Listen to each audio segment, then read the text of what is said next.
It is now 4:30. I'm going to call the January 13th, 2015 meeting of the Moorhead Public Service Commission to order.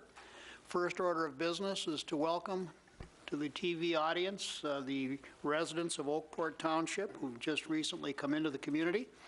I know one of them, former Commissioner Darv Landa, has been waiting to see us on television, so we should all smile and wave at Darv. Hi Darv, how are you doing?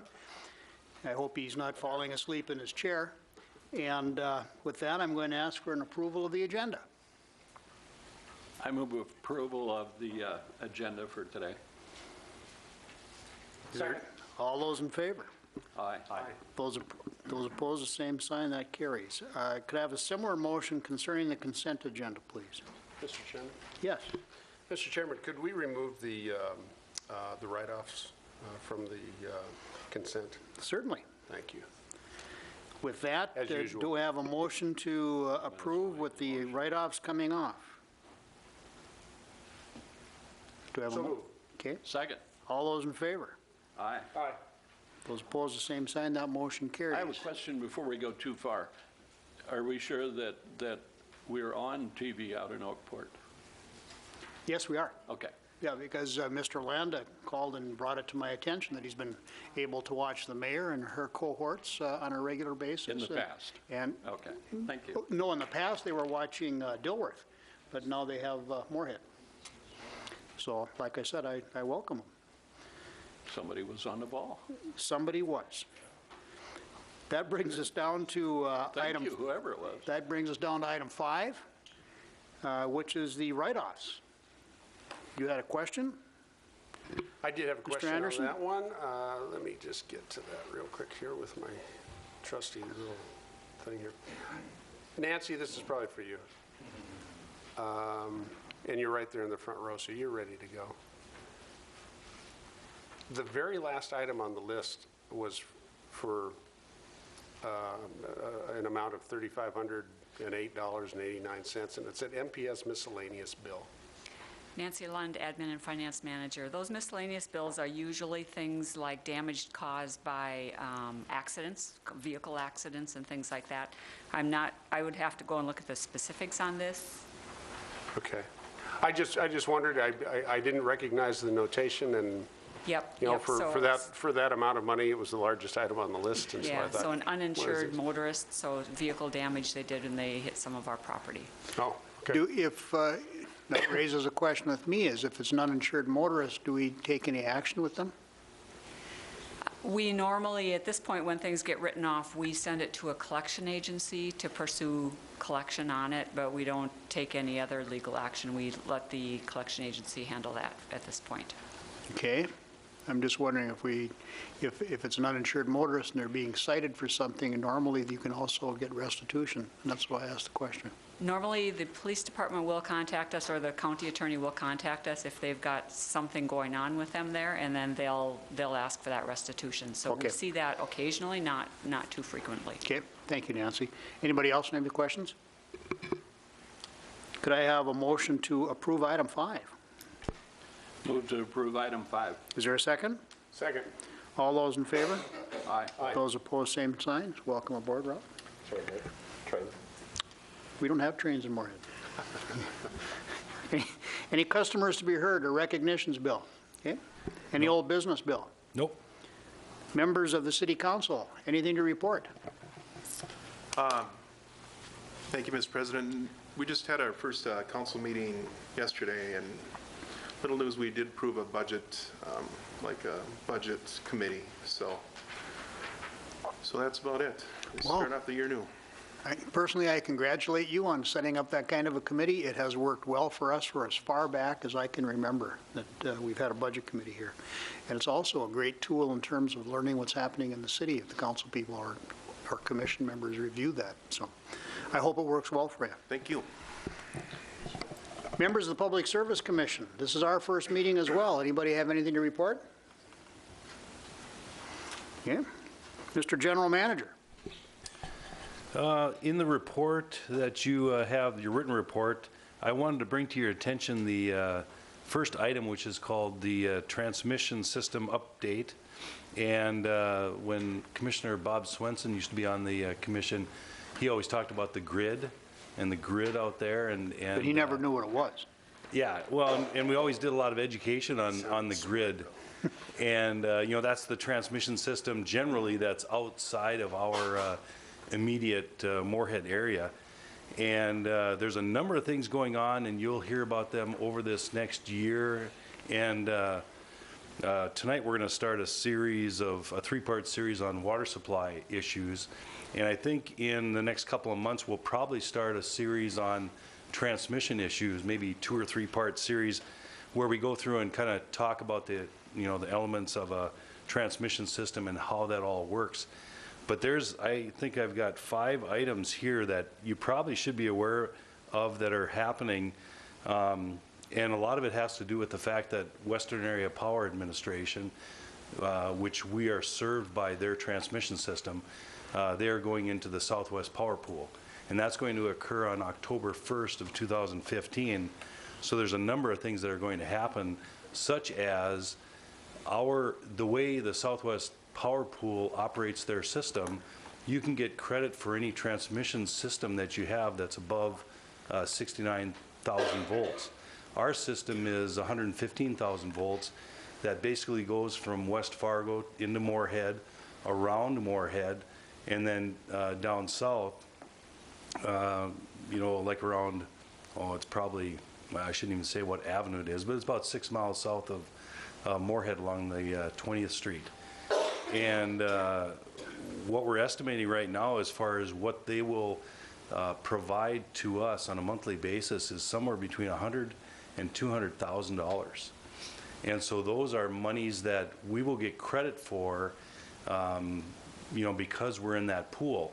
And what they will do is they will use that system to transfer power through the area, believe it or not. I mean, it's probably happening right now, but we've never gotten credit for it when WAPA was not in a market, a formal market. So that was number 1 on my list, which is probably the most significant issue that is going to affect us. Another one that relates to what we're doing with Western Area Power in the area of NERC, the North American Electric Reliability Corporation requirements that we're under to improve reliability throughout the grid, is where we're talking with WAPA and putting together an agreement where they will do our dispatching for us for the 115,000 volt system that we have. Today we were doing some switching on that system, and we work with WAPA on a month by month, week by week basis to do switching on the system. But right now we have control of our internal system. Well, as part of the NERC requirements, they've got a lot of training and a lot more technical staff that needs to do dispatching. And we're saying, Western Area Power, would you do that for us? And we're looking at probably saving about $700,000 per year in negotiating that and letting them do that for us. We give up a little bit of control, but basically we contact WAPA all the time anyway when we're doing any switching on our system, because we can affect their reliability with our system, or switching on our system. I'm skipping around a little bit. Other issues related to costs on the transmission system. We're working with Missouri River Energy Services, and this is the one where I'm not going to get into a lot of detail. A couple of the other, probably Ken and Les are probably the only ones that may remember this. When we talked about the way Missouri River members, the 60 Missouri River members, other municipalities in the region that get their supplemental power from Missouri River Energy Services, they're split between 2 markets now. Half of them roughly are on the SPP system. Half of them are on the MISO system. And there's a number of transactions that occur as the market is running on a day-by-day basis that are now going to be affected by WAPA going into MISO on October of 15. And there's some talk about how do we share in the revenue and the costs between the two sides of Missouri River. Because as you could probably guess, Missouri River Energy Services has resources on both sides, MISO and SPP. WAPA is just in SPP, and we get 50% of our power from WAPA, 50% of our power from Missouri River Energy Services. And it's a complicated formula, but there's we're trying to work things out between the board members of Missouri River Energy Services to make sure it's as equitable as possible. You know how that is determined. And that there's no, what would you call it? What's the word? I mean, there's shifting, cost shifting while this is happening. So I'll keep you updated on those. We're going to have some in-depth discussions, some talk about that. But just so you're aware, there's a lot of things happening on the transmission side. Travis, Joe, and I are all working through those things, trying to understand them and working those out. But this is just a real, this is a grid update, and we'll do this over the next couple of months. So if there's questions, I can. Well, I have one, and I know the two gentlemen to my left do as well. You've gone through more acronyms in the last 10 minutes than most of us want to hear again, from WAPA to TOP to NITS to MISO. What is the net effect? This is a rather simple question, but what is the net effect on our budget with what's happening here?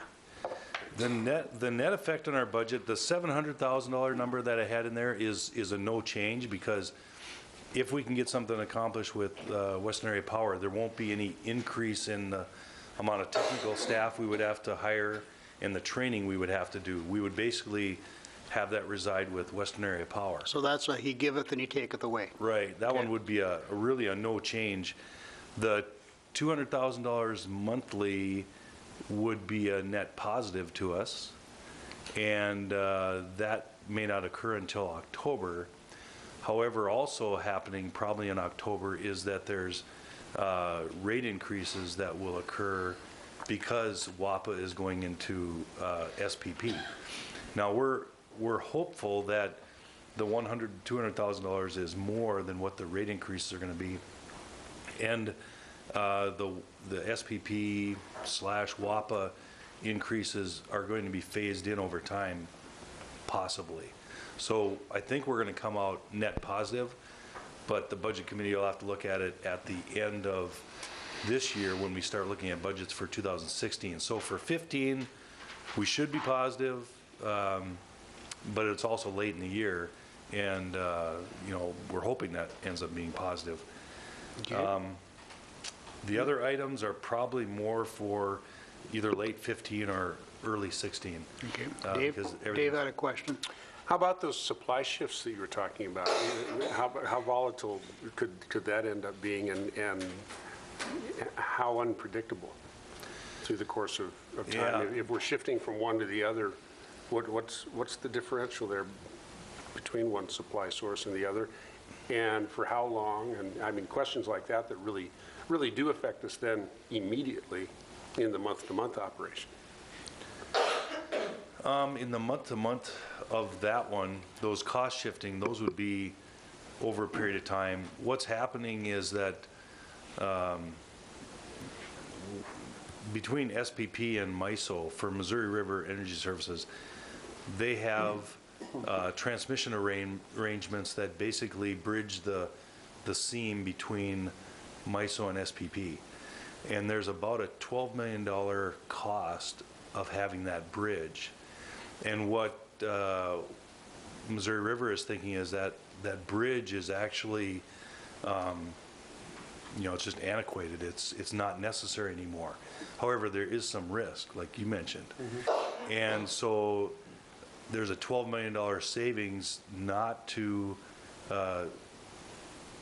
continue on with this seam agreement, mm-hmm. which is, I think, what they're probably going to end up doing. And then, but there's a risk that basically falls on the MISO members, which we're not one of them. And so for us, it's really, we're not even too concerned about that. But there's scenarios out there where we would share in the risk and, not see much of a return or vice versa. And so that's what's being negotiated. And this agreement only gets opened up about every 5 years, or the cost to do the engineering planning in order to do this only occurs about once every 5 years. That one, I'll be at a meeting tomorrow afternoon and Thursday where they end up kind of trying to figure out what to do. The first step, I think, is going to be to not get this seam agreement, so they'll actually save $12 million a year. A quick follow-up. How will we know that such a shift occurs? Well, So that, I mean, if it's the kind of a shift that affects our rates, for example, do we have time to react? Do we have time to respond as a usually board? those are phased in over a period of time. Yeah. Like I say, they're probably not going to occur until October of this year.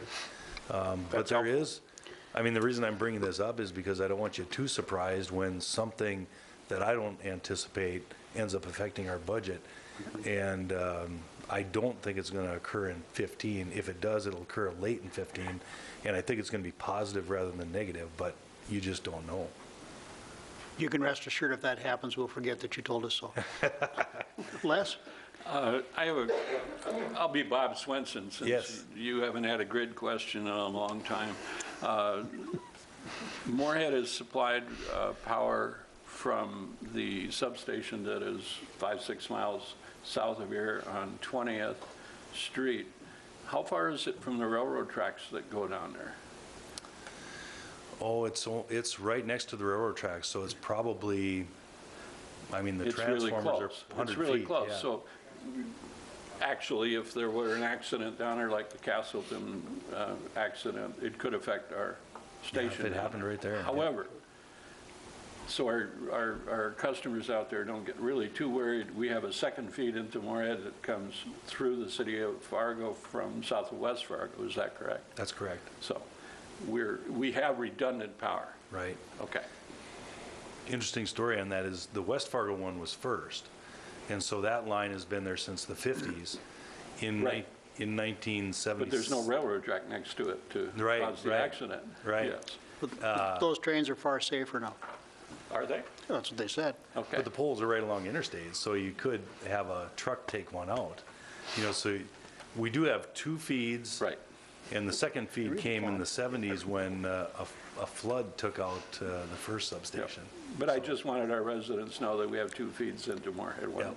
from the south and one from the west. Yep. Okay. Yep. And in terms of redundancy, we also have loops in certain parts of the city, Correct. not all parts. Your neighbor. My And neighbor. in my opinion, we are part of the grid. Right. If we disconnect those two, we couldn't survive. Right. Yeah. You know that if Bob Swenson is watching this meeting, you just And confused Bob is feeling good Yeah, right yeah, about now. But you did confuse him, you know that. Confused Bob? Yeah. No. Anything further, Bill? Not on that item. It'll come John has a later, question. but yeah. Thank you. Sometime in the future, if you could probably give the description of the acronyms that you used for my benefit, Well- as far as who they are, what they do, how we're related to them, in just that paragraph. I think I know what they are, but I'd like to, You mean like a glossary of terms?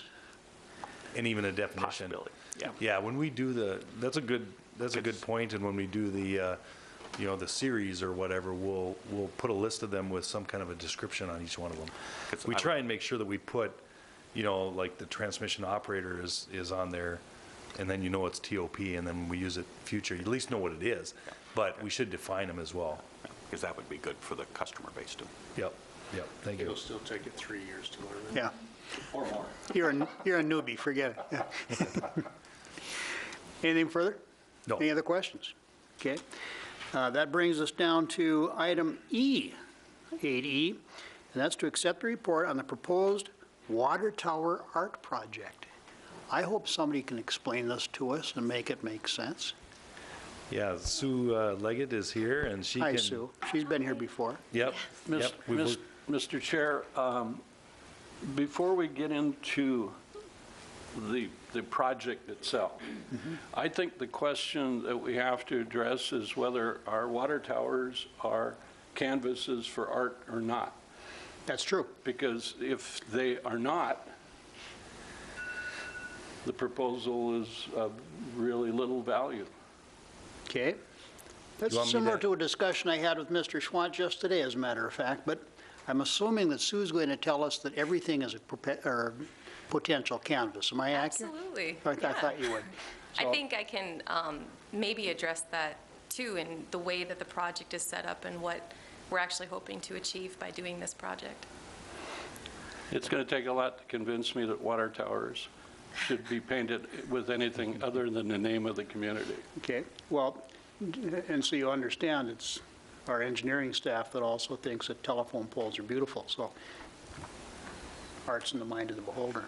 Should we let Sue go on with her Okay. presentation? We can either have Sue go first, or if you want to, I mean, I don't know if you want a general overview, because. Well, it'd be nice to have some overview as to what it is we're talking about, because at one point in time, we were talking about putting Moorhead's logo on the side of these towers, and we all know the expense involved in doing these things.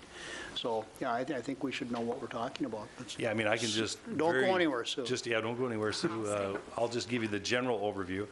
And I'm really on, let's see, yeah, the second page of the report, where you can see that we've got some water towers that are scheduled to be repainted. And generally, about every 20 years, they are repainted. And when we do repaint them, or when they were constructed, we tend to put the name of the city on the side, just like most cities do.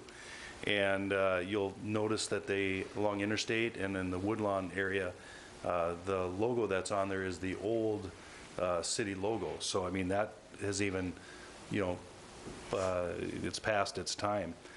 The first one that's scheduled is Oakport, and that would be recoded in the summer of 16, so only another year and a half.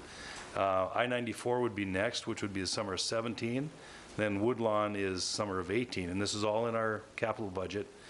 And then we're looking at a new south side tower, which would be somewhere in the vicinity of south of Good Shepherd Church along 28th Street, I believe that is.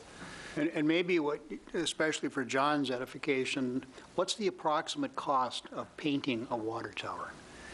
I think, I don't know if he's got individual ones. Chris can answer that question. Several $100,000, I think he's going to say. Christopher Knutson, Water Division Manager. So it really depends on the size of the water tower. For Oakport, I think tentatively we have about $160,000 preliminarily budgeted for that paint on that tower. The I-94 Woodlawn, that size of tower, anywhere between probably $300,000 and $400,000 for a interior and exterior sandblasting, full recoat, logo, everything. Well, let me ask a question, Chris, while you're going down this road. I'm assuming, well, correct me if I'm wrong, do we have any lead paint issues on any of the towers that we have in our inventory? I don't believe so. They were constructed in the early 90s there, so the paint is about approaching 20 plus years old. So we did have a condition assessment on the paint done in 2013. That's where we came up with the budgetary years to replace that, replace the coatings on those tanks. So it wasn't arbitrary. We did do some study on when they should be replaced. Okay. And just a confirmation too, I mean, we're not painting them to make them pretty, right? There's an actual reason for doing Yeah, there's a functional reason to do that. So to prevent corrosion on the tank itself, to prevent formation of any significant structural defects that would require modification to the tower itself. Those types of expenses are really, it's very expensive to do tank repair. So you want to make sure that you maintain the coating on the tower to ensure the structural integrity of the tank itself. And there aren't that many people that actually do either the painting or the structural repairs to water towers. Yeah, it's in a the area. selective This few. isn't something we do ourselves. Correct. Okay? Probably the other thing that Chris and I worked through quite a bit was, the cost. And the cost of putting a logo on that was our base case scenario. It probably costs about 5 to 6% of the cost of the recoating to put something on the side. And then we're saying that we should budget 1 or 2% extra if we're going to do some kind of an art, which we would expect to be a little more complicated and a little larger probably than the logo that you'd put on there. And our base case is the logo that is behind you, I'm guessing. So if we didn't do anything other than, well, just if we did the standard, it would be to put that logo on 2 sides of each tower, likely. So, and with that, I mean, if there's questions for me or Chris before Sue comes, you can listen to what I'm Sue's assuming that part of the reason that we put either A, a logo, or B, the name of our community on the water tower so the people passing through either know that they've arrived at their destination, or in the alternative can identify where they are. And so it's also a means of drawing attention to our community, which I'm assuming Sue's going to tell us can be perfectly well done if we have some kind of artwork up there. But that's why we do it, and that's why we go to the expense in addition to the maintenance things that Chris talked about. Yeah, I mean, you don't have to put anything on the towers. I mean, in fact, along Interstate, those are basically for the people driving by, and I think it's really marketing, I think is what it is, because people, you know, they generally know where they're at. On the Woodlawn one, it's interesting because that's only on one side and it just faces Fargo, which is an interesting, you know, why did we do that? You know, it's to tell everybody like in that. Fargo that we're, you Here know, we this are. is Moorhead you're looking at. Don't forget about us. So, Maybe we should go paint Fargo's towers. yeah. Well, and I mean, you know, Fargo South used to have the bear paw on it. I'm not sure if it still does, because I'm sure they repainted that one, and I'm not sure what they did with that. Some are just, you know, don't have anything on the side. So we've budgeted for the paint jobs, and we've budgeted for the basic City of Moorhead logo or the name of the city, Right. correct? Right. Is that a segue into what it is that Sue's going to tell us? That certainly can be. Okay. Welcome. Yes, thank you for having me. I'm Sue Leggett. I'm a local artist and educator. I honestly don't know where to start now. Well, you've got to convince one of us at least. That's right. Or Well, more. The whole idea for this project started, I'm also one of the artists on the Heritage Garden by Woodlawn Park, and there is a water tower there. And so the conversation around the water tower with the garden has always been happening, and so the idea of water towers, and then started building off of that. But I agree with you that the water towers do sort of act as a beacon for the town, especially on the plains where you can see them for, 15 miles away. I see them as being a welcoming beacon, but also the opportunity for us to share some of our city's identity with the travelers and the guests to Moorhead. So with this project, I'm sort of coordinating it, but I'm collaborating with the public school system, and Missy Idness is here today, along with Jen Nelson, who's the middle school art teacher. I've met with all the art teachers in the public schools, and I have reached out to the private schools as well, but I haven't been able to arrange anything with them just yet. But the idea of that is that the students in the schools, and we're going to start with the art classes, would do small projects with their teachers and maybe some guests from the community to explore Moorhead's identity, both its past, present, and future. And as the students learn more about the history of Moorhead and who we are as a community, they get to do these art, they're going to learn about this creatively through art projects, and they'll take that information then and meet as a group, one representative from each age level, and we'll talk about who we are as a community and how we want to represent that on the water towers. I don't anticipate that it's going to be a finger painting. I think instead it may be something where there's some type of scroll that runs along the tower, or maybe there is a series of, colors, more abstract in its design. But the students will basically work with me to come up with the final designs for the towers, and based on the information that they've collected by doing these smaller art projects. And then those designs will be presented to Bill and to you to make the final selection. The name of the city will still be on the towers. It will be very clearly visible. That's part of the design process. And Some of the challenges that the students have to meet can be some of the criteria that come from the commission as to what they would like the towers to maintain or how they would like the towers to represent the town as well.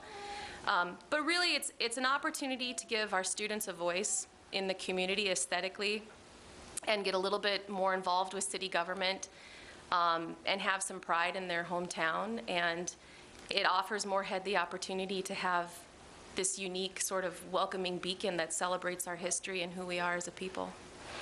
Okay, well, as Mr. Bakke has already pointed out, we haven't had the baseline discussion yet as to whether we believe that this is in fact a canvas. So we have to get beyond that, and then we have to figure out how this fits into the design if we approve that. So this is the first time that this, to the best of my knowledge, that this subject has come before the commission. So it's somewhat of a surprise to that extent. A nice surprise, but I would open this up to discussion. Mr. Bakke, what have you to say about Sue Leggett's idea? I have worked in education my entire life. I am very supportive of education in all its forms. I have a difficult time viewing a water tower as something other than a water tower, and that's maybe because I'm a computer science person and not an arts person, and I fully tell everybody that. I have noticed as I've driven down highways some communities have put, in my opinion, hick-looking things on their water tower, and the smiley face down by St. Cloud comes to mind immediately. And if something like that were to go up in Moorhead, and Bill said it's 20 years, or Chris said it's 20 years between paintings, I don't want to look at that stupid smiley face for the next 20 years. So I don't believe that it's good. I like the name on the water tower. People like to know where they are, even if they don't know where they are. Those are my opinions. Okay. Anybody else want to speak to the issue? I love the idea. I think it could be a great way for us to say, hey, here we are, right? You go out in the state and there's something funky. I mean, maybe make sure it's not too funky, but you know, the fact that you know that water tower is in St. Cloud. It's not in St. Cloud, it's Wherever on it the is. interstate somewhere. Okay, but you know. No, I don't know where it is, and I purposely don't See, know. so- I don't want to remember that. So we know that it has not gotten by that criteria. Yeah, I Okay. know. But I mean, it depends on what's going to go on. But the idea I've thought for a long time, especially with all the green space we have now, I mean, why don't we have more public art, right? And maybe the water tower is the way. I mean, I have a concern too about 20 years, right? If it's something stupid for 20 years, maybe not. But I like the idea, at least of us exploring it and say, hey, is there something we can do? And I mean, I can see people driving by the water tower right on I-94 going, wow. What is this place? And be different. Or have you seen that tower in Moorhead? Have you seen that tower? That darn smiley face, right? So no smiley faces. No smiley faces. So I take the opposite and say, hey, I think there's something we should at least look at. And if I could speak to that, I think along the way, it's not that the students are going to be doing a finger painting and, oh, that's it, you know, horrible smiley face. They are going to be working with designers on this project. They are going to be presenting their designs to you for approval. We can take them back, we can modify them so that what gets up on the tower is respectful and appropriate and represents our city in a professional manner. The other thing I wanted to say too is that this project does tap into a lot of what's on the forefront and what's coming down the road for Moorhead in this, what I think is going to be the beginning of a renaissance for our city, and the way that we're integrating art into the community more, especially with the downtown area and what's happening with some community projects that myself and some other artists have been working on for a while now. I know that we have the support of Del Rey, of our mayor. We also have, I didn't say it yet, but the support of the Moorhead Center Mall, which is going to host exhibitions and receptions of the work that the students do, so we can have community gatherings and discussions and talk about our history and who we are as a people. Anybody else? I'm going to land somewhere in between these two guys, okay? Oh, there's a surprise. Yeah, yeah, ever the compromiser. I have concerns, and Les and I talked about this a little bit ahead of time, and I told him I'll need to be convinced, and for many of the things that you've already addressed. This has to be good. And I think the real challenge is that 20-year thing. I mean, 20 years of representation on the tower, that's a bit of, that's going to be, I think, a significant challenge, so that it doesn't become a really dated sort of a thing in a matter of a few years. Like a logo. Like a logo, like a smiley face. I'm with you on that one. Right. Really overdone. But this has to be something that ends up being pretty timeless. And so my concern as we go through the process is that we don't commit ourselves to something that as we get down to the finals, if it doesn't land in that kind of timeless sort of a criteria, I'm going to be real concerned about putting something up on these water towers that's going to be up there for more than half a generation. The kids, and bless them, I really think it's a neat way to engage our youth. But in 20 years, when they're showing their children the work that they participated in when they were back in school, I don't want it to be a derelict. I don't want it to be bad. Right. So I guess as we go forward with this process, I'm going to need to be convinced. Right, and that's a definite, that's a definite concern that, that's one of the reasons why I moved to do this. Because I do think the towers we have now, not that they're bad, but they're kind of boring. They're what everybody has. They're water towers. The repainting, yeah, they're water towers.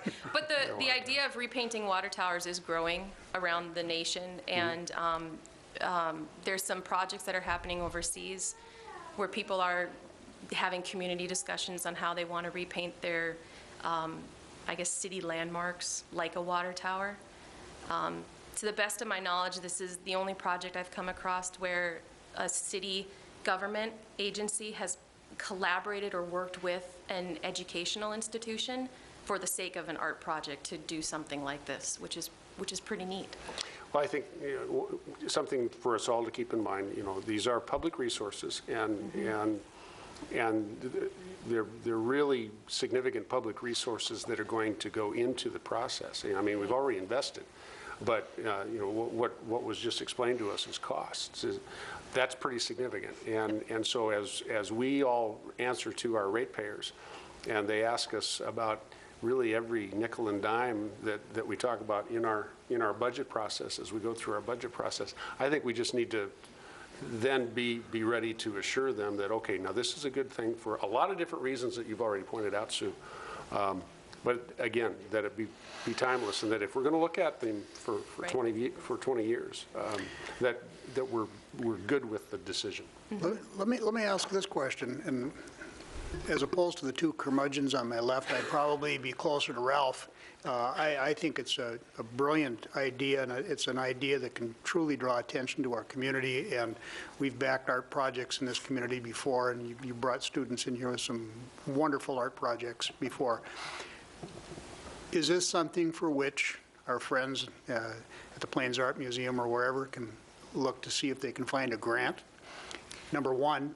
Number two, getting to his 20 years on the side of a water tower kind of thing, is this something where we could do something that could be changed out every 5 years, have something up there permanently mounted that could then be changed from time to time to get past your concerns there? Maybe we're just at the idea stages, but it would seem to me that there could be some things that we could do that would make this an exciting project where we could do it on a rotating basis. To the first point of the grants, absolutely. There's actually a few grants that I've already started working on to help pay for some of the coordinating aspects and materials for the students and different things like that that can help offset some of the cost, and maybe that does get applied to the actual work, that 1 or 2% that Bill mentioned, the actual application of the work onto the tower. So yes, to the option or the opportunity of grants. I can't really speak to the temporary installation That component. just came to me, so you don't have to. Yeah. I should have prefaced too, the 20-year time span, there is different qualities of paint that you can actually use. So when they put the towers in the early 90s, they did use a 20-year paint. You can get a 10-year paint, you can get a 20 or a 30. That means you revisit the project every 10 years in terms of Correct. repainting the side of it. That's correct, but doesn't change just, the price. just so you're aware that those options do exist if Okay. that was your wish. I think John had a question or a comment. Well, I would like to be a little bit more open for discussion. I'm fairly visual, so I would like to have more examples than the one stated in near or by St. Cloud. I'm sure there must be other examples of what communities have done to give us a better perspective of what it may appear to be like. You know, there'll be challenges, but I think if you have something that available, that would be beneficial. I was just for going to us. say that it'd be nice to get a Look at that. concept visual that we can take a look at And- as this process evolves. I did, when I was preparing for this project and when I initially met with Bill, I did a lot of research on painted water towers. And truthfully, a lot of them were bad, I'll just say. I think the best examples I found were in the south where one was a strawberry and one was a peach. And that's not the direction I want to go at all. So, You don't want the peach. no, but I can see about possibly, see, the hard thing is that I don't want to come up with some proposed designs for, you know, and then the students do one and you're attached to something I already did. So the idea of the project is very collaborative, working with the teachers on these individual projects that the students would do and the final designs for the towers and things like that. So I can definitely find some examples and help put this more into a context. But I am conscious of moving too far into that because I don't want to take away from the students' work. Okay. Anything further? Chuck? You mentioned students. Is it from kindergarten up to high school? Is it the whole gamut? It's actually going to start with K through, or not K, 4th grade up to 12th grade. Okay. When I was growing up, we had hockey sticks on our water towers, so. I was going to propose the next one we built in the shape of a hockey puck. I knew that was coming. I just sensed that would be coming. Well, my hometown is Perm, so if you're familiar with their new paint job, it's solid black with the 2 bands of gold and the Perm yellow jacket. So, I can't see us putting a potato on the side No. of the water tower, right? Yes. No reflection on the spuds, of course. Mr. Chairman, I just a couple of suggestions. Bill, I would ask of you to bring us into the loop a little earlier on something like this. I mean, there has been an effort in the community, you know, a lot of planning, a lot of conversations and so forth, and this is first we've heard of it. And it might have been helpful for us to at least be in the loop a bit. And then my second point would be, it might be helpful if one of us, I know I'm saying one of us, so, you know, if one of us got involved so that there is at least a relationship from the commission to the project so that maybe we can update you as there's progress and so forth. And since I'm probably short a committee assignment, I'd be willing to help out. Because it's an intriguing idea. And like I said, I need to be convinced. And so I suppose the closest way for me to do that is to see what the process is and so forth. Because I've seen good examples. I've seen that peach, and that's a bad thing. It looks like something else. But Let's not explain. yeah, we're not going to go there. But I think unfortunately we're out of the loop on this, and there's been a lot of conversation. And part of my angst about it is that, gee whiz, you know, we're so far down the road that I feel like it's really hard for us to be very constructive in criticism, because you've gone so far with the idea and you've engaged so many people, and you're well down the road here, and I think that puts us in a bad position. And so if the work towards something is going to continue, I think we need to be more engaged as a commission in that process. Mr. Schwann? I hope this doesn't sound defensive, but don't mistake respecting the commission's, position and doing a really good job on the first report of this kind with, that we've been thinking about this for a long time. Yeah. I don't think we have been, we haven't planned this for a long time. I mean, I think. September or early October. Yeah, and we basically, we're busy with budgeting for November and December. We only have one meeting in December, so I mean, this is really the first meeting in January. So I think, Sue and I and Chris worked really hard to kind of get the details nailed out so that we would have a good first impression, because I do think it's a good project, and I think we should take a serious look at it as we move forward.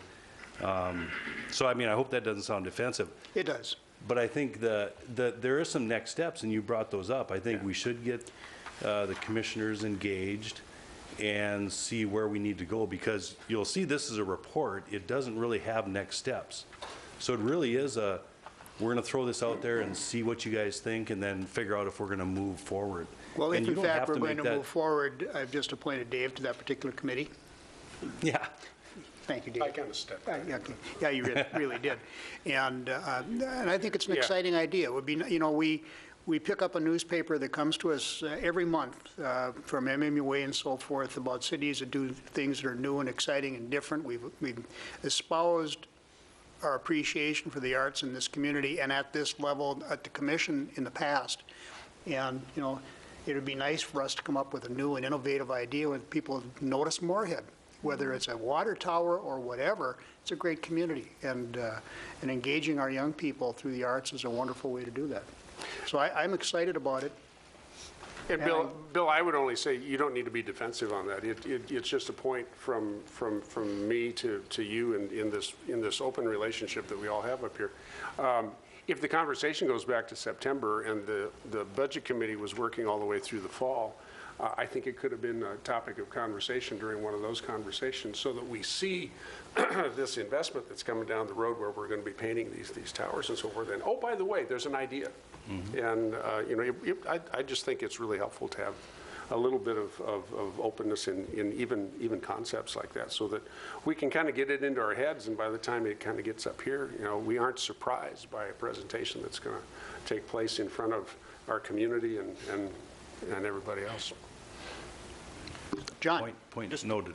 Clarification as far as what's the schedule for the towers to be painted? Is it annually, or, is it one every next year or so? What's the schedule? Yeah, it's on that second page. So, I mean, it's recoding starting in 16. So 16, 17, 18, and then building a new one in 20. So we're almost a year in terms of timing to make some Right. kind of decision, Very early on, yeah. very early on. And I think if you can get some support and some conceptual ideas so we can visualize it, that'd be a great idea. And, Missy Idness is here from the Moorhead School District. We've met with the teachers, the art teachers, and we're just now starting to meet on creating these projects and get the students starting. I think we're going to I think the first meeting I have with students is mid-February, Okay, so. very good. Are we building a new Oakport tower, or are we using the old one? Using the old one. The old one, right? Yep. Okay, so what's, Enough about you. That would be repainted. no, because it says design in fall 2015, so I didn't know whether it was designing of new tower, or whether it just means designing the... Designing the coating. Okay. Where's number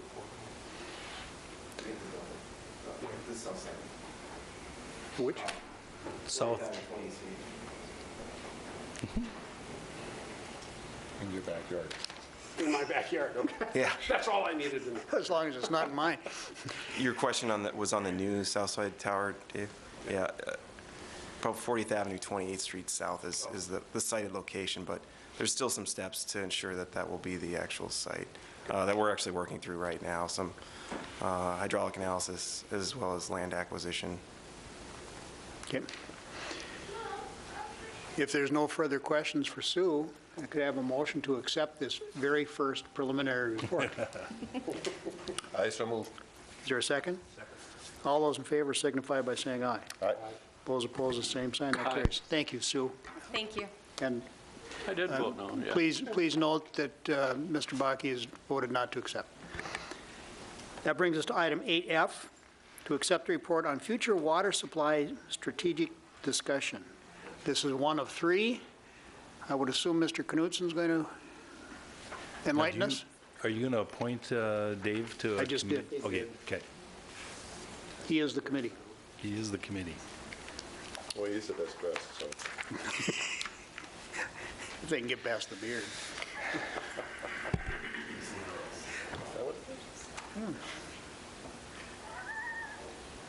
He's traveling incognito.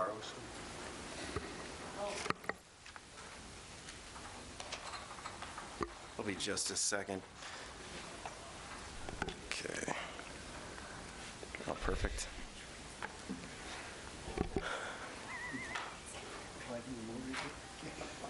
Chris Knutsen, Water Division Manager. So at the last commission meeting in December, there was some discussion regarding, really to provide some background regarding Moorhead's future water supply. And the commission requested that we kind of evaluate some of our options and really provide an update in terms of the information on some of the projects MPS is considering for future water supply options.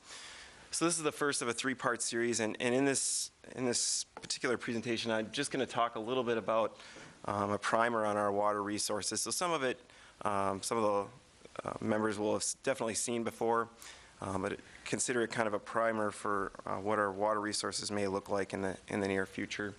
Chris, may I interrupt? Are there Absolutely. copies for us that we can make notes on and so forth? Thank you.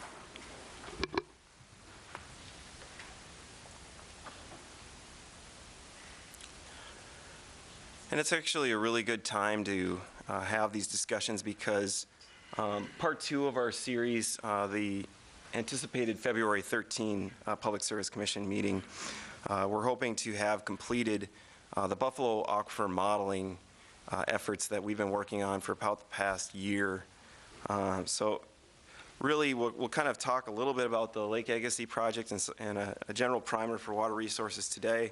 That second meeting, we'll look at the Buffalo Aquifer modeling study and some of the expected outcomes of that study.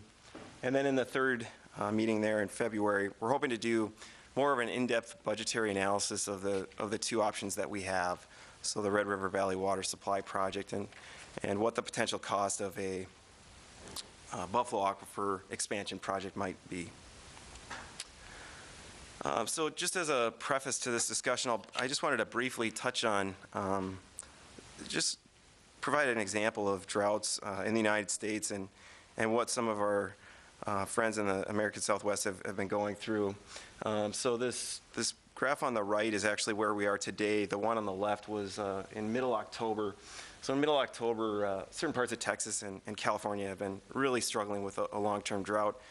In fact, just recently, California's authorized a several billion-dollar bonding bill to address some of the water supply needs. Several communities in Texas have started to rely on treated wastewater to provide water supply for their communities. So some very, I would say, drastic actions in terms of communities in the Southwest that are struggling with water supply to maintain their respective water. A particular note is the example of Las Vegas, and kind of a striking visual, and I'll only spend 30 seconds talking about this, but I think it's an interesting example of water resources and some of their conservation efforts. So over the past 10 years, they've actually dropped about 125 feet in terms of their water supply of Lake Mead. What that means for them, they'll actually lose capacity in 2016. It looks like on one of their intakes, they'll lose about $300 million of capacity. And just this last week, they daylighted the new intake, which cost about $1 billion on Lake Mead. That's deeper than the one that they're going to lose. So I guess my point is that a lot of communities have been struggling and dealing with drought issues. These are expensive issues and ones that need to be addressed effectively and with long-term management. And of course, you know, as this commission is well aware, the Red River did experience a very severe drought in the 1930s, and this is, I think, an interesting photograph of the Main Avenue and Avenue bridges at that time. So 800 consecutive days there were no flow in the Red River. And this is really well visualized using the Palmer Index. And this is probably something we've seen before, but of course you can see the red indicates a dry period, and if it goes below -2, it's a severe dry period. And so that for that 1930s drought period, there was some very extended droughts. Recently, we've obviously been in a very wet cycle from about 2000 on, so we just have some slight patches of red there, but for the most part, just normal precipitation and what I would consider normal conditions, with the caveat that we do need to consider the impacts of a 1930s style drought. Even though we have been in that wet cycle, we know that the alternative is going to happen in the future. It's just determining when. So where do we get our water from? Just briefly, we have the Buffalo Aquifer that stretches north-south about 30 miles on Highway 336.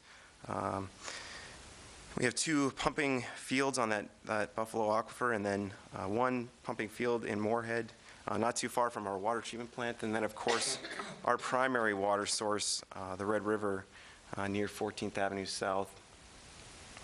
And this is just a really striking example of our water resource utilization over the past 20 years. You know, of note is the particular 1995 when we started to really decrease our well water utilization. That was when we constructed a new water treatment plant that was optimized for surface water treatment. So we really started to use that Red River water source, and that really helped the Buffalo Aquifer up until the construction of that new water treatment plant.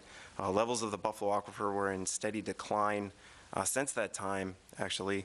Levels in the Buffalo Aquifer are approximately where they were when we drilled out there in the 1950s. So we've seen a dramatic recovery to levels of the Buffalo Aquifer, which is a really tremendous accomplishment in terms of securing storage for a future drought from the Buffalo Aquifer. But it wouldn't have happened without the construction of that water treatment plant.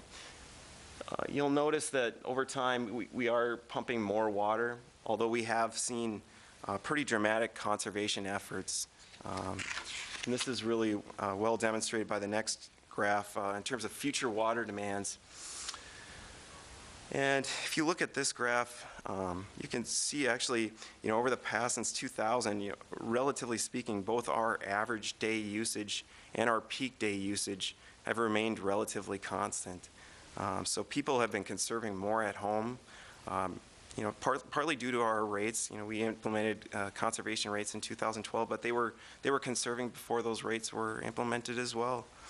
And then a particular note, in the next 15 years, when we start to get peak day demands above 10 MGD, I just want to point out that, you know, that our 10 MGD capacity that's about the capacity of our new water treatment plant. So in the next 10 to 15 years, we'll need to start probably thinking about expansion of our new water treatment plant if these trends hold true. It's possible that, you know, we may still continue to see that constant level of usage and maybe not that much expanded water usage, but in terms of predicting with population growth, looking at some of the recent MCOG studies, this is what we think, where we think we're going to be. And of note, just interesting point, the difference between the green line and the blue line are actually, the green line is what we predicted back in 2006, and the blue line is our adjustment to that graph. So, I mean, we've seen even some significant conservation steps since 2006. So I think it's just of note that people in the Moorhead area have really taken heart to conservation, and we've definitely seen it, and I think it's a good thing. Chris, will we readjust that, since that, you know, that 2006 bench now is 9 years ago? Is that something that effectively is going to change what this graph looks like as we move forward? I see our average day, you know, your gold-colored dotted line for the average day is now well below even your adjusted average. The projection, at least. We could lower that. I don't know if there's any reason to. since it's maintained for so many years below that, I just wonder if truly for planning purposes, should we adjust again? That's a good question. I mean, what we did is we just adjusted population estimates and our consumption to project those lines out. Yeah. You know, you could say, hey, our consumption is going to continue to decrease, and that will actually compensate for the increase in population, such that we will have a very linear trend extending out to 2040. It's quite possible. Yeah. This is a typical approach of how you project water needs. Yeah. You know, certainly it's the case that it hasn't followed that trend. It may continue to do so. It may not. You know, it's just a projection. So I mean, it's a good point. Doesn't make a difference because they're already in the numbers, right? That's correct. On the water side. That's correct.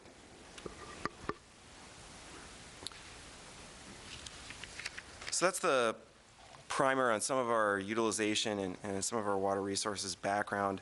I'll briefly touch on the Red River Valley Water Supply Project, and I'm just going to include a little history in the discussion because it's fairly relevant. Then I'll touch on some of the recent happenings at the Lake Agassiz Water Authority in terms of the Red River Valley Water Supply Project. So I think the critical point in the development of this project, you know, this project was originally envisioned in 2003 to include a federal component. And the federal component had funding associated with it. It had utilization of federal facilities with it. And that project was envisioned and started in 2003. The critical point in the project, I think, was around 2007, 2008. For the project to continue as a federal project, a record of decision would need to be authorized by the Bureau of Reclamation in order for the project to advance. That was never given by the Bureau of Reclamation. That was really a major stall point in the project. So from 2003 to 2007, the Red River Valley Water Supply Project, taking water from the Missouri River and bringing it to the Farmward area and Grand Forks, was a federal project. And then recently, after many years of not being able to get that record of decision, the project has kind of taken on new life as a state of North Dakota sponsored project. And that's where the project sits today. In 2014, a rather significant step was taken in that Lake Agassiz Water Authority authorized CH2M Hill, and the state actually commissioned CH2M Hill to study for the North Dakota State engineer and authorized a previously studied route, Plan B, for continued study and design. So Plan B was the original pipeline alignment. We'll talk a little bit more about that, but that was the one that was approved and well thought out. CH2M Hill did a study in 2014 basically confirming all the previous work as a federal project with a few minor tweaks to change the project. Go ahead, Dave. You raced past a point that I think is an important point, especially for the community to know about, because the McCluskey Canal is out there, and it's a resource that we aren't allowed to access, even though the federal government has no intent to ever use that. Yeah. Yet it's lying there, and it's not going to be used, and it adds millions and millions and millions of dollars to the new project proposal because the communities in eastern North Dakota and western Minnesota aren't allowed to use that. Even though the federal government has invested in it, built it, it's there, and we can't use it. And I just think it's important for the public to know about that because there is no reason for that except, well, it belongs to the feds, and so we can't use it. And that's the only answer we've ever been able to get out of all the conversations about resurrecting this project and bringing water into this part of the region. And I just think it's important for folks out there to know about that and to write their senators and congressmen and say, this is a ridiculous, stupid ruling just because it happens to be owned by the feds, but they're never going to use it. So I just wanted to just raise a little bit of awareness of that, because obviously I have an opinion about that. Sure. You know, these conversations that we've been having over the last several months about water supply and how it is that we're going to access, those resources. It just gets ridiculous beyond belief when you start running into obstacles like that truly affect what it is going to cost communities like Moorhead and Fargo and others along the way in order to get this resource. And then beyond that, of course, if you could get beyond the issues of utilizing the McCluskey Canal, there are yet to be fought any number of court cases with regard to the prioritization of the utilization of water, because downstream recreational users want to be able to take their boat out on the Missouri and do some water skiing, as opposed to those who may need it for potable water sources. Yeah, those are excellent points. I did touch on a couple of those things later in the presentation, but Okay. very well, they're very good points and certainly some interesting parts of the I project. mean, even if the state of North Dakota were to fully fund that project, it's going to be in federal court Oh, for a long time. for probably 10 to 15 years, if not longer, because of all of the downstream users that are going to come out of the woodwork with regard to those issues. It's quite likely. One of the example that's often made is the NAWS project, the Northern Area Water Supply Project. That project has been held up in court for, I believe, at least 5 years. That was envisioned as a federal project, and it still is a federal project. And certainly litigation from Canada and other sources is one of the main uncertainties of this project, and it very likely could happen. What are the implications? Hard to predict, in my personal opinion.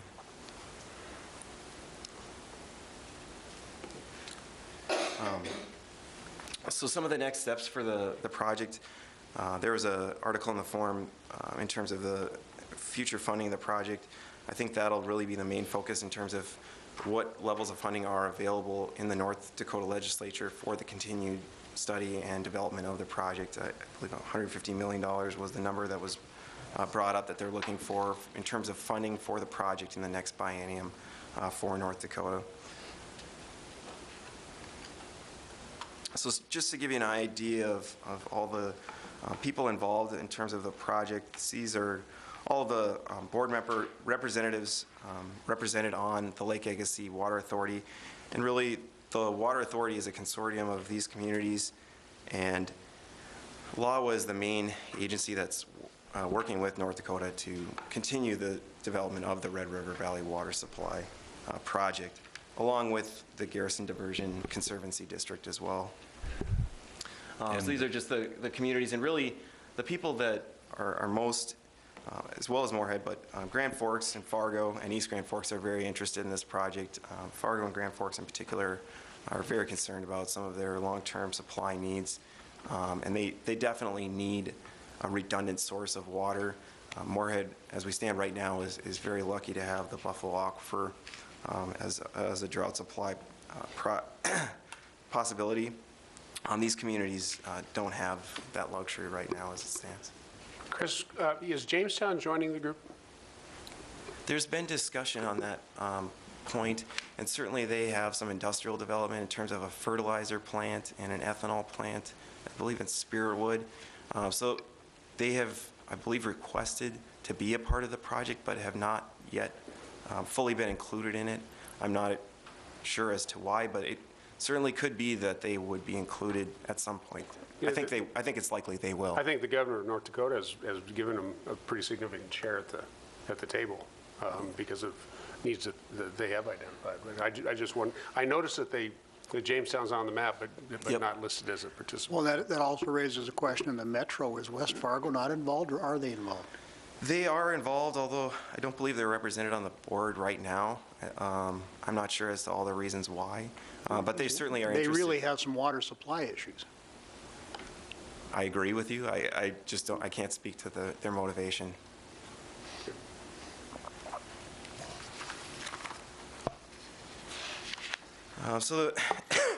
Excuse me.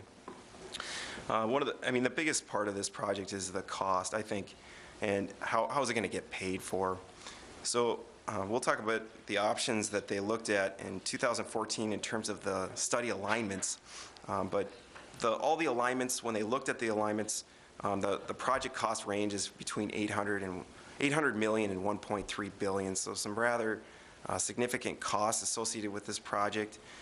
For the project to continue, I mean, it's absolutely vital that the state would have to pick up about, at least $600 million of the project to go forward. So when the project was originally envisioned, about $200 million in local funding between all the communities was envisioned, and that cost share was split up on an allocation basis.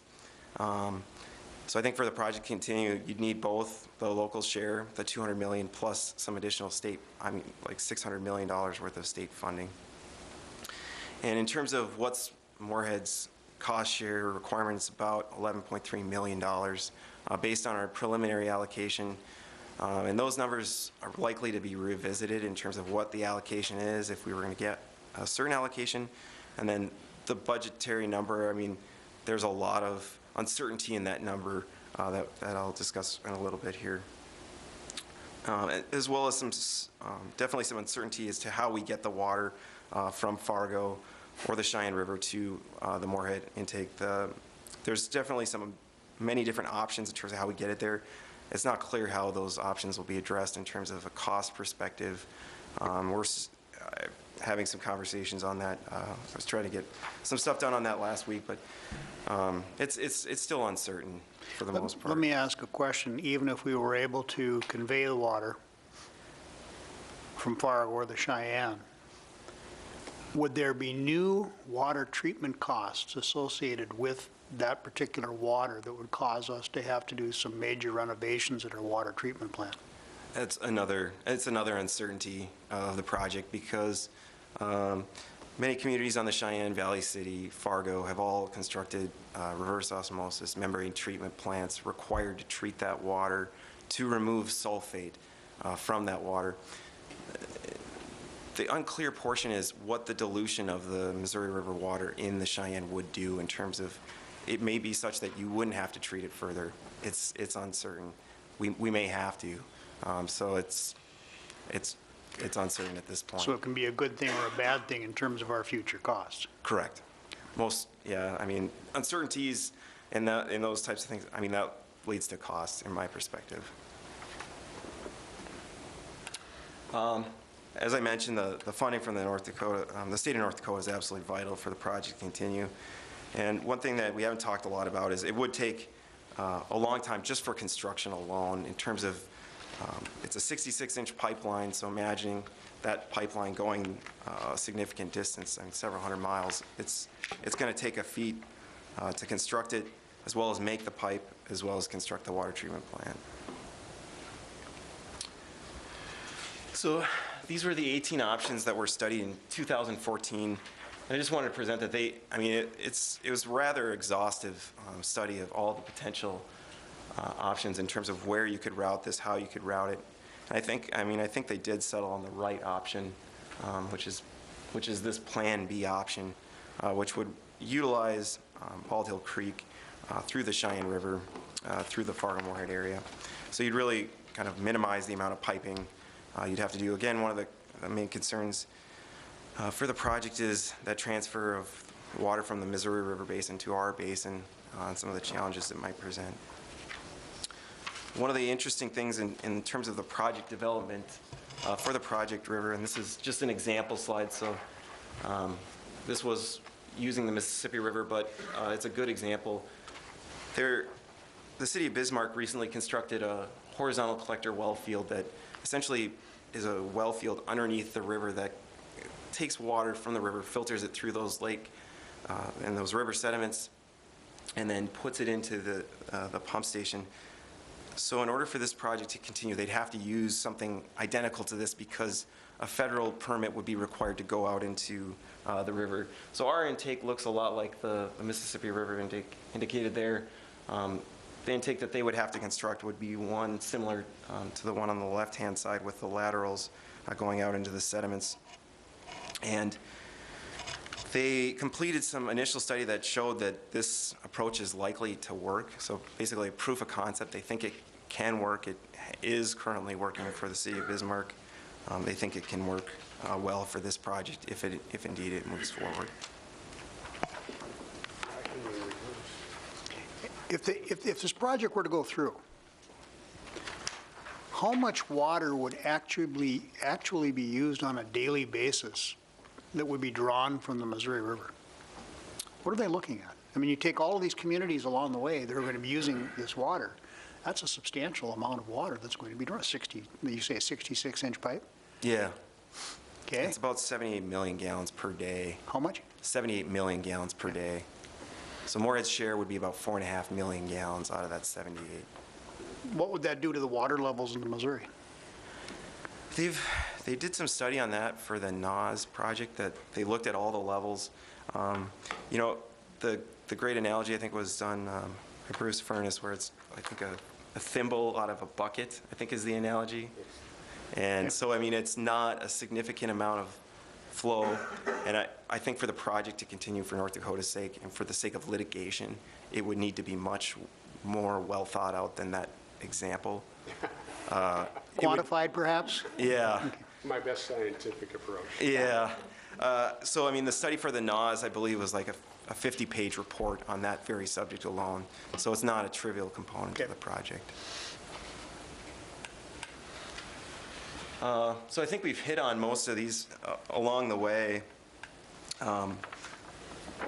So I don't feel the need to revisit it, except for one point which I didn't touch on, which is the kind of the annual operation and maintenance payments. That's something that we don't know a lot about in terms of what the payments will be, you know, what the water plant's going to look like, and how much we would be required to pay.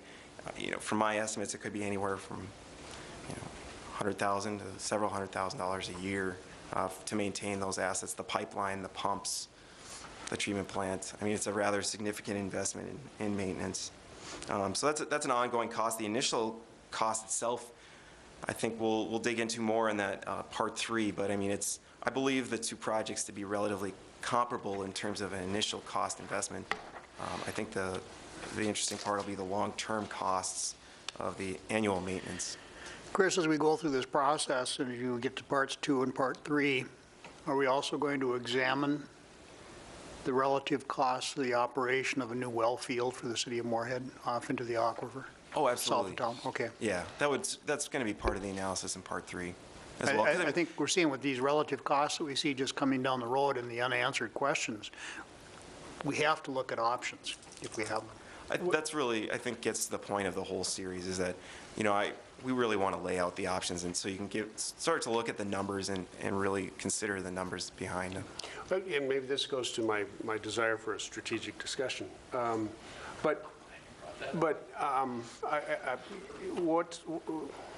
When is the conversation about whether this is even the right direction for Moorhead? Obviously, for eastern North Dakota and those communities that have different needs than ours, are we really an appropriate participant, particularly at these levels, with the resources that we also have at our disposal in the case of an extended drought?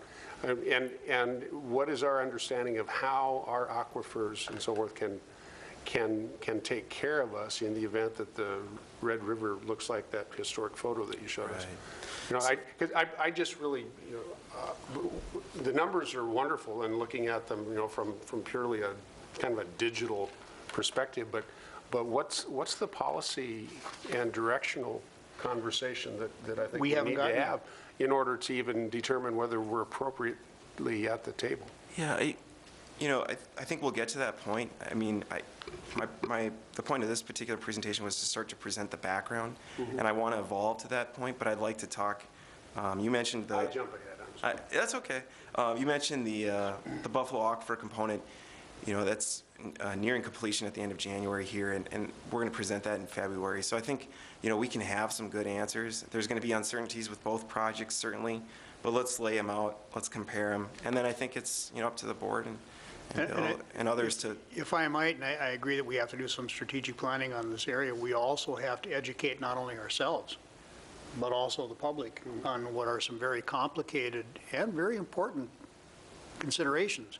You know, the picture you showed of the railroad bridge in the 1930s, You know, we don't have to go back to the 1930s to remember a time when we could pretty much walk across the red. Just a few years ago. In the 80s, you could walk across the red. We had very similar type situations, so this is not out of the realm of possibilities, and it's something we have to discuss. Les? When Dave mentioned strategic planning, it reminds me of the discussion we had last fall, where I believe it was your suggestion that we have a strategic planning Session. day. I think this fits into the strategic planning day perfectly, because I'm sure there's electrical presentation. It could be 3 sessions long or longer, and a variety of other things. And what's our status on that planning session? What do we have to do to make Dave's As a matter of fact, suggestion a reality? Casey was getting ready to circulate some things today, and she will be doing so in the near future. And doesn't this fit into that model? It fits into that model. It also fits into the model of us having these discussions at this level prior to getting into the more in-depth discussions, the educational background and so Okay. forth. Yeah, I know what's going to happen at a meeting like that. It's going to go very quickly. So, I mean, that was one of our intents, is to start bringing some of these things while we're scheduling that meeting, hopefully in the cold winter months that we're in right now. But have this in the meantime as we're getting ready just for education. So I mean, Your microphone is off, Bill. Sorry about that. You guys heard me, but nobody else did. But yeah, so this is just educational. We planned on 3 parts just to break it up a little bit, give you time to think about it. But this is water supply, and it's very, I mean, it's hard. It's complex, and it's a lot of money, and there's a lot of moving parts to this, so. it Well, is a at the good same time, strategic- I'm glad that Chuck is here. Heidi's not available tonight, but I think when we do this, we want to specifically invite them to participate so that they can carry the message to the council as we go through this entire educational process on these very, very complex issues. So, yes, John? Since the mayor's here, wouldn't it may be good for Chris to present this to council as well? At their request, I would gladly do that. Okay. And it could be like a meeting of the whole. Okay. Anything further, Chris? Nope. Okay. Any further questions of Chris? Okay. Well, especially anything else that you'd like to see based on the first part, because I don't think you've developed or fully developed the second and third parts yet. It's in so. process. But the one thing I think we should talk about too is we have a sort of a price tag for this. What is the price tag to go south into Sabin or the southern aquifer? That would be a good comparison to have as well. I mean, I know it's guesswork right now, right? And neither one of them is particularly cheap. Exactly. They're going to be expensive no matter what. And then with regard to this project, again, I believe that in very short time, we will be asked whether or not we are at the table. And how much we want to pay to be there. Exactly, and we'll have to make a decision, right? So And that's going to be the particularly hard decision that you'll have to make. Yep. Because it really is anteing up for something that you may never use. Well, and quite frankly, that is something that we're undoubtedly going to want the participation of the city council to understand, you know, as we go through that decision-making process, what it is that's causing us to have that discussion, especially, like you say, it may be something we'll never use because of what we have for resources already. And if we have finite resources, how much are we going to push in that direction? David? A few months ago, we toured the aquifer Yes. fields and you know, the facilities and such. And I think we've extended an invitation to our new liaison members. And to John. To do, and to John and anybody else, to have that discussion again. And we talked about what the life of the aquifers would be in some of these radical, you know, situations and such. I think it'd be good to do that again, just so that, again, we have that context of what that water supply means to us and over what period of time, and what the state of Minnesota has to say to us about how much we actually would start to pull out of those and Sure. things like that. So, Yeah, that'll be addressed in part 2. great. Okay. And- Thank you, Chris. Yep. Could I have a motion, please, to accept Chris's report on the future water supply strategic discussion? I so move. Is there a second? Second. All those in favor signify by saying aye. Aye. Those opposed, the same sign. That motion carries. Brings us down to item 9, which is to approve notices of intent to acquire the electric service territory for Oakport Township annexation. William? On this item, the negotiating committee is Commissioner Maynard Meeland and President Norman. So they're very aware of the discussions we've had with, Actually, I think we've had 2 meetings, not 1. 2 meetings with them. And that's with Red River Valley Cooperative. Staff has met with Xcel Energy representatives one time. And to both of those utilities, they were very interested in waiting until the annexation actually took place. At our last meeting with Red River Valley Cooperative, they asked for a letter of intent to acquire. I talked with our attorney, Kayla Brennan. She said there's no official notice that's required, but we certainly can give them, and it probably is an okay idea to provide them with something formal. So we basically drafted a letter saying, and we'll send this off to them tomorrow based if you do approve this. And I think approval of it means that we are going to acquire the service territory. It is part of the policy of the commission. We can certainly talk about that if you would like to. In addition to the background that's on the front part of this agenda item, I did attach the October 14th agenda item as well that had some details regarding the whole annexation process and what we were looking at that time. There was a little bit of confusion because we were looking at possibly doing something in 2015. That isn't going to happen, and we've moved everything out of the budget into 2016 for the acquisition of the service territory up there. So there's not much in the budget for 15. It is in 16. And I can give you general answers to questions that you'll have.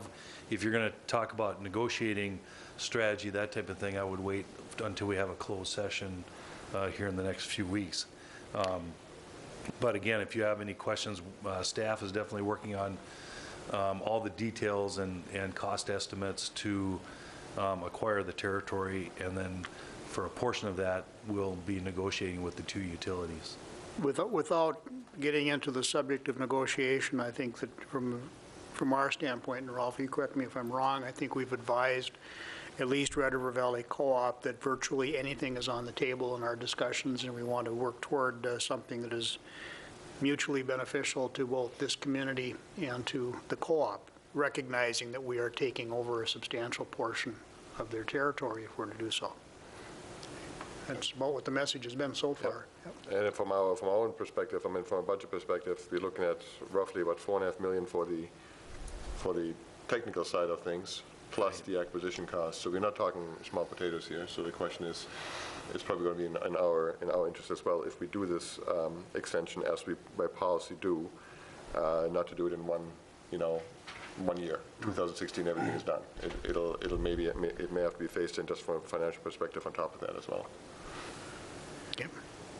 David? I would only, and Bill and I traded a couple of emails about this too. There are references in this agenda item and the next one that still kind of lead a reader to believe that we're going to have more significant activity in 15 than we've budgeted for. And so we might want to adjust that a bit.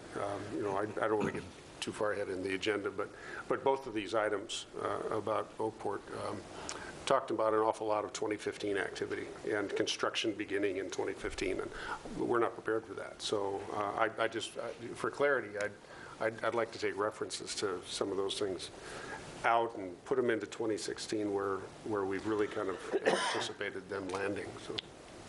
But I mean, there's no plans right now to have any Oakport customer move from Red River or Xcel to us in 15, correct? 15. Correct. Okay. Okay. No matter which route we take, I don't think we'll get there in 2015. And that was one of the items that took out of the budget to be able to do the funding of the projects for this year was to move stuff into 16.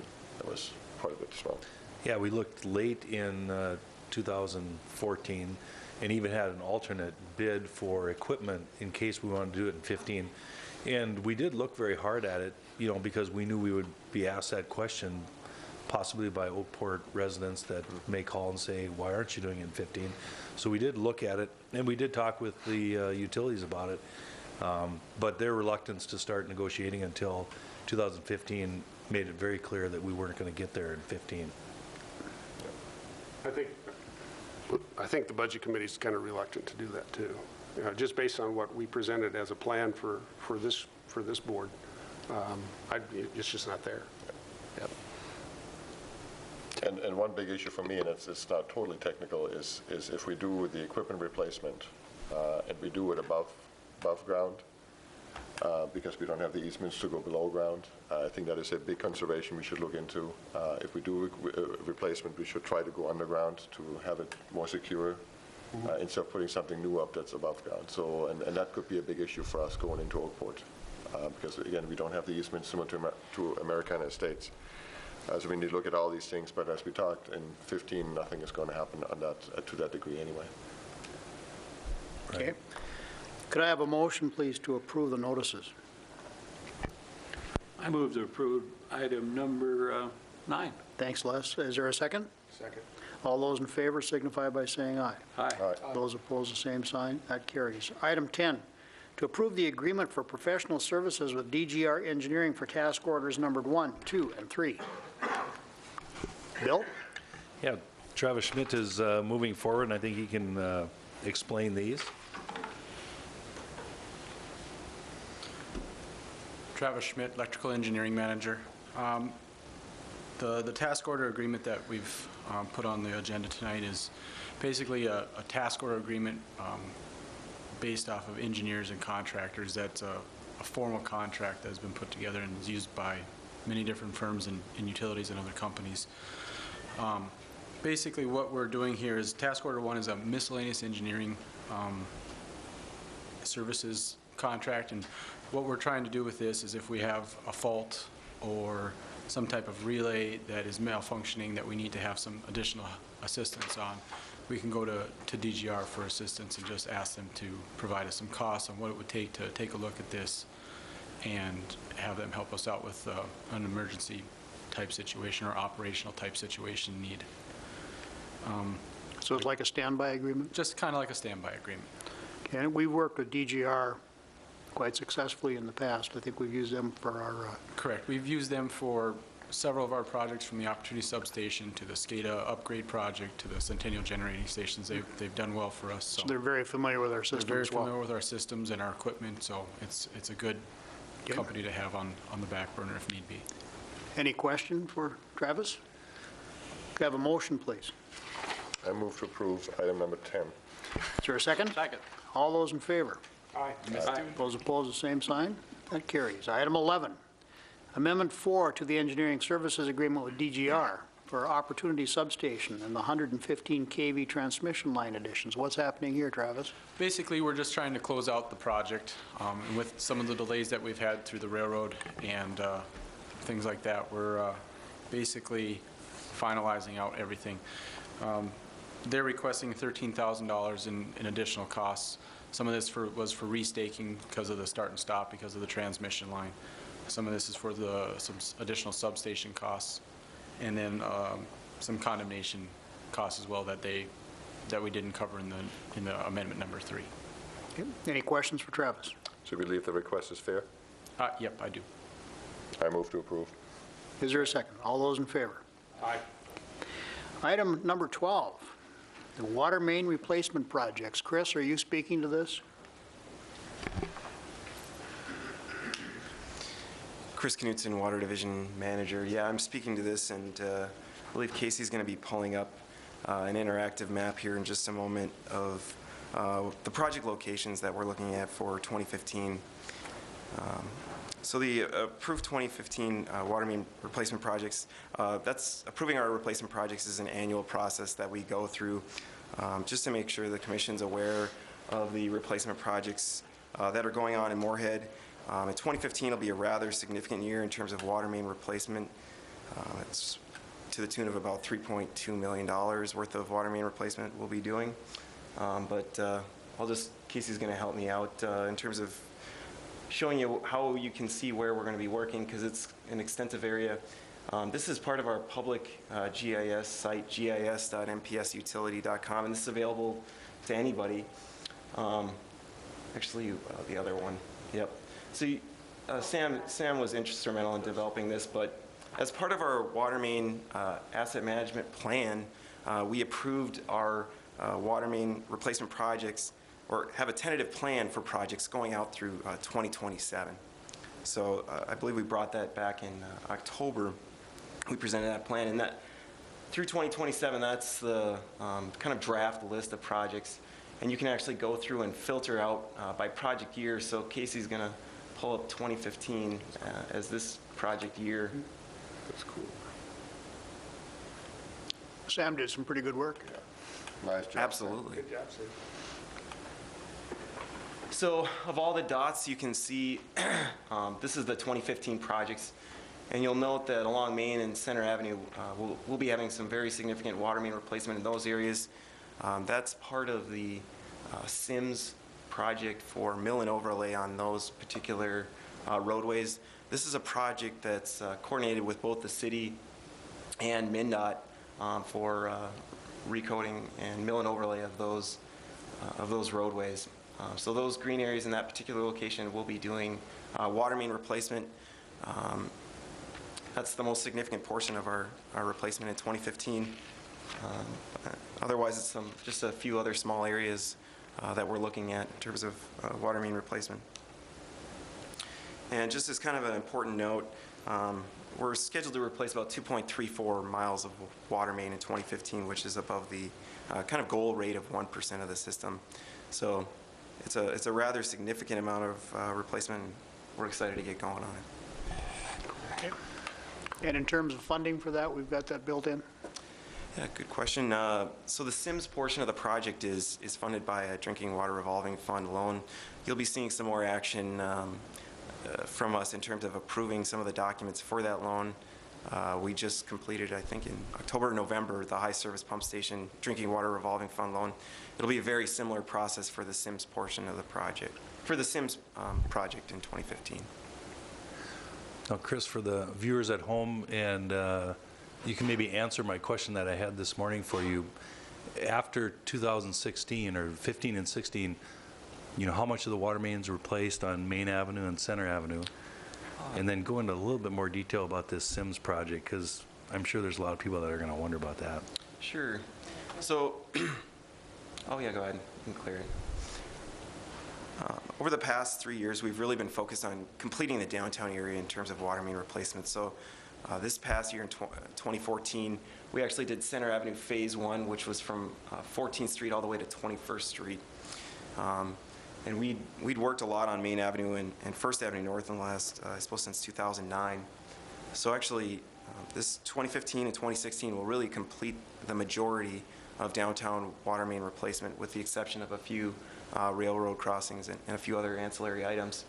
But that's really been a strategic focus, and I think it's a great accomplishment for both Moorhead Public Service and the city to have some really functional, redundant assets in the downtown area that'll provide many years of service and reliability in the years to come.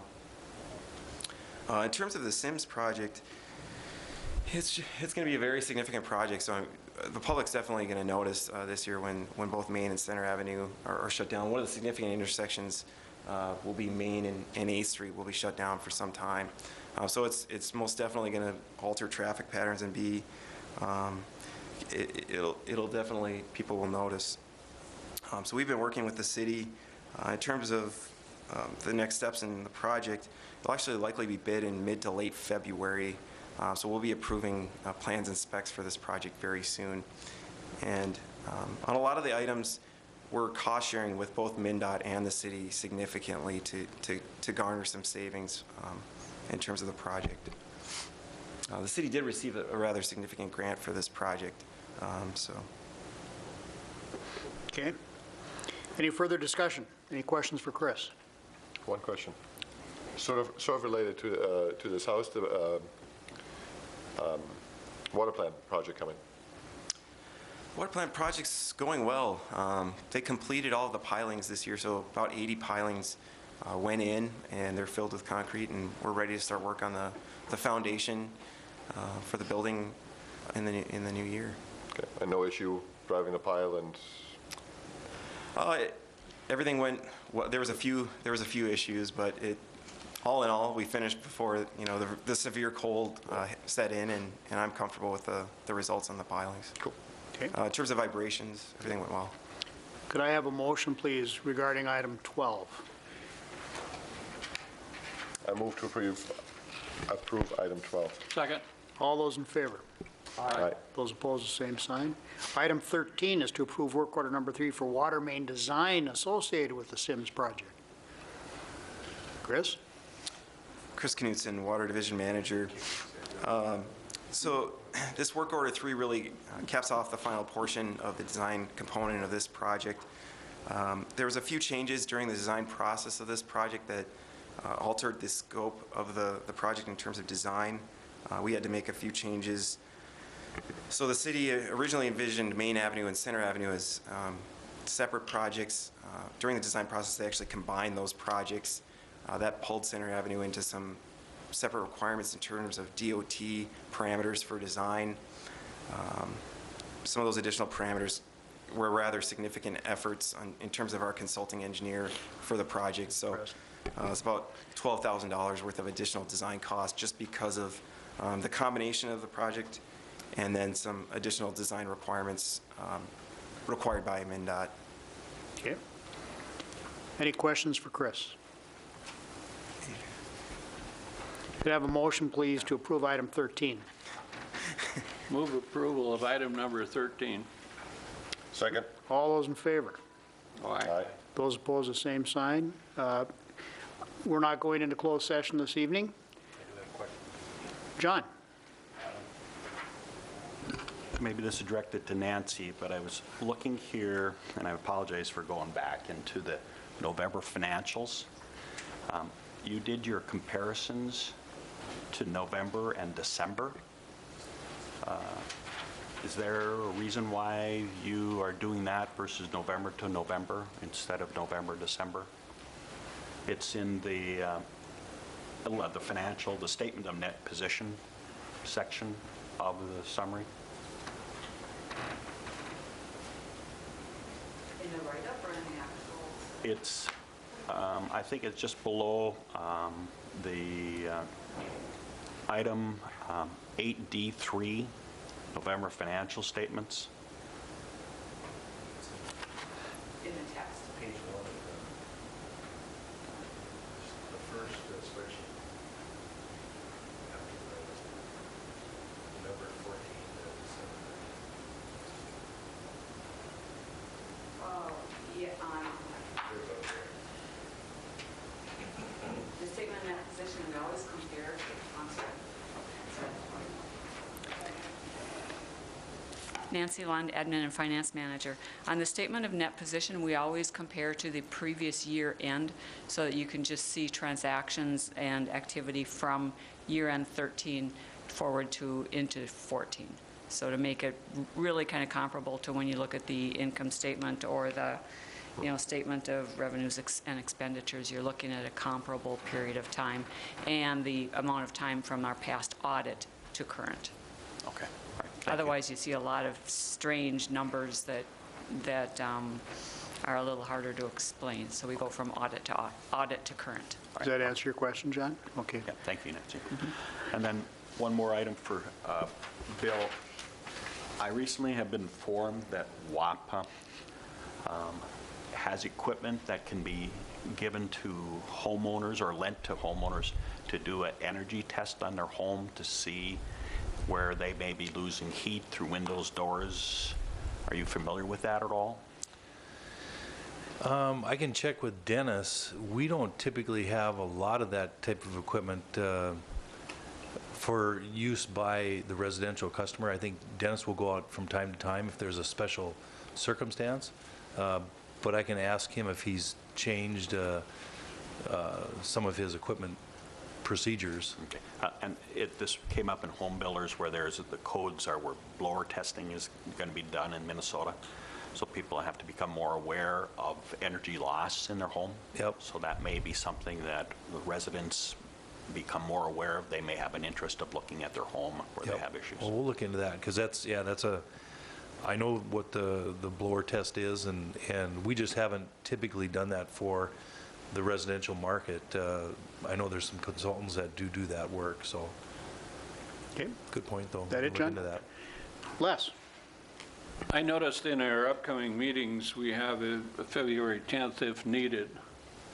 I will not be here on February 24th.